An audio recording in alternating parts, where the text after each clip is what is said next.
Allahu Akbar, Allahu Akbar, Allahu Akbar. La ilaha illallah, Wallahu Akbar, Allahu Akbar, walillah. Di kaki lereng pagi berseri, langit bersujud dalam sunyi, senyur saksi hari suci, tempat doa dan niat saling bersinergi. Gemuruh takbir mengalun teduh, menyapa hati, menyejukkan peluh. Bukan hanya daging yang kami persembahkan, tapi ikhlas, cinta, dan jiwa yang berserah. Di tangan para staf dan insan setia terjalin harap dalam irama doa. Haji Muhammad Yostomo, sang pemimpin bijaksana, membawa makna korban pada makna keluarga. Domba ataupun sapi tak hanya ternak, tapi lambang pengorbanan yang tak retak. Dari Nabi Ibrahim hingga masa kini, teladan suci abadi tak pernah mati. Kami bukan sekadar hotel yang ramah, kami rumah yang mengalirkan berkah, melayani tamu tapi juga berbagi, karena sejati kemuliaan adalah dalam hati. Maka di hari raya penuh hikmah kami sambut dengan senyum dan berkah. Idul Adha senyur bukan seremonial tapi nafas cinta yang universal. Dalam rangka menyambut hari raya Idul Fitri 1446 Hijriah, senyur melaksanakan penyembelihan hewan kurban sebagai wujud rasa syukur dan kepedulian sosial.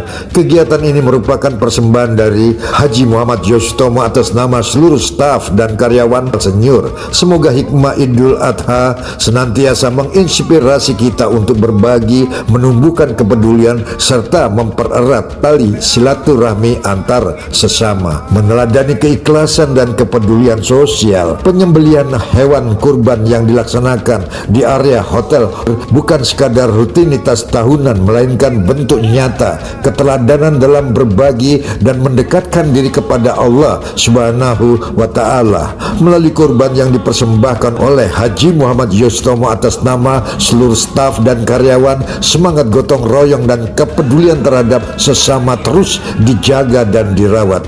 Daging korban dibagikan kepada masyarakat sekitar hotel, para pekerja, serta mereka yang membutuhkan. Proses pembagian dilakukan dengan tertib dan mengedepankan nilai keadilan dan kebersamaan. Kegiatan ini menjadi simbol empati sosial yang sejalan dengan makna Idul Adha, yakni pengorbanan, keikhlasan, dan solidaritas antar umat manusia. Semoga melalui momen korban ini, seluruh keluarga besar senyur diberikan keberkahan, kesehatan, dan kekuatan untuk terus melayani dengan sepenuh hati. Kami juga mendoakan agar semangat Idul Adha senantiasa menuntun langkah kita dalam kehidupan pribadi maupun profesional. Sesungguhnya Allah hanya menerima korban dari orang-orang yang bertakwa. Quran Surah Al-Ma'idah 27. Apa yang dilakukan oleh Haji Muhammad Yostomo bukan hanya bentuk kepedulian sosial, tetapi juga menjadi teladan dalam kepemimpinan yang mengayomi. Dengan menyerahkan hewan korban atas nama para staf dan karyawan, Haji Muhammad Yostomo menanamkan nilai bahwa keberhasilan perusahaan tidak terlepas dari kerja keras dan kebersamaan seluruh tim. Korban ini menjadi bentuk penghormatan dan penghargaan kepada mereka yang selama ini telah menjadi bagian penting dalam perjalanan senyur membangun budaya perusahaan yang penuh makna. Kegiatan korban ini juga memperkuat nilai-nilai spiritual di lingkungan kerja hotel, tidak hanya fokus pada pelayanan prima kepada tamu, tetapi juga menanamkan budaya perusahaan yang berakar pada nilai-nilai kemanusiaan, religiusitas, dan kebersamaan. Para staf dan karyawan menyambut kegiatan menyambut Hari Raya Idul Adha 1446 Hijriah dengan penuh haru dan rasa syukur. Bagi mereka, perhatian dan kepedulian dari pimpinan bukan hanya memberikan motivasi kerja, tetapi juga menguatkan rasa memiliki terhadap tempat mereka bekerja. Kami merasa dihargai, diperhatikan, dan diperlakukan sebagai keluarga. Terima kasih kepada Haji Muhammad Yostomo atas ketulusan dan kepemimpinan yang inspiratif. Semoga momen Idul Adha 1446 Hijriah ini menjadi titik awal yang baik untuk semakin mempererat hubungan antara pimpinan dan karyawan, serta menumbuhkan semangat untuk terus berbagi, bersyukur, dan berkontribusi kepada masyarakat sekitar. Senior berkomitmen untuk menjadikan nilai-nilai ini sebagai fondasi setiap langkah ke depan. Saat mentari mulai menunduk ke barat, kita tutup hari dengan syukur dan ikhlas. Kurban bukan sekadar hewan yang terpotong, namun jiwa yang rela berkorban, hati yang lapar. Kami rangkai makna antara kepedulian dan doa yang nyata. Bersama kita tumbuhkan rasa persaudaraan, menguatkan iman. Semoga menyulam kebersamaan. Semoga setiap tetes darah yang mengalir membawa berkah, membuka pintu ampunan. Idul Adha ini jadi cahaya penerang menyinari langkah kita sepanjang zaman.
Terima kasih.